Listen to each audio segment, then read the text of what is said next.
Welcome! In today's video, I'll show you exactly how to view your search history on Facebook. Whether you're trying to clear out old searches or simply want to see where you've been looking, this quick guide will help you find it in just a few taps. Let's get started right away. First, open the Facebook app on your phone. Give it a second to load, then look for the three horizontal lines, also known as the menu icon, in the top right corner of your screen. Tap on it to open the main menu. Next, scroll down until you see Settings and Privacy. Tap on that option, and then tap again on Settings. This is where all of your account, security, and activity options live, so it's good to know your way around this area. From here, scroll until you find the section called Your Activity. Under this heading, you'll see something labeled Activity Log. Go ahead and tap that.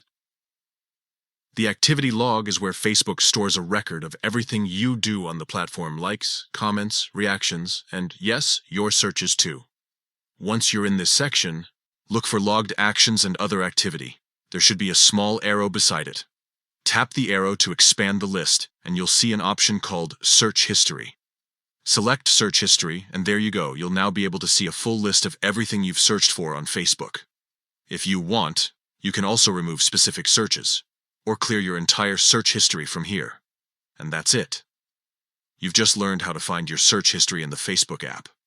It's simple once you know where to look. Keeping track of your activity can be really useful for privacy and cleanup, especially if you like keeping your profile organized and decluttered. If this walkthrough helped you, make sure to give the video a thumbs up and share it with someone who might need a quick Facebook refresher. Thanks for watching.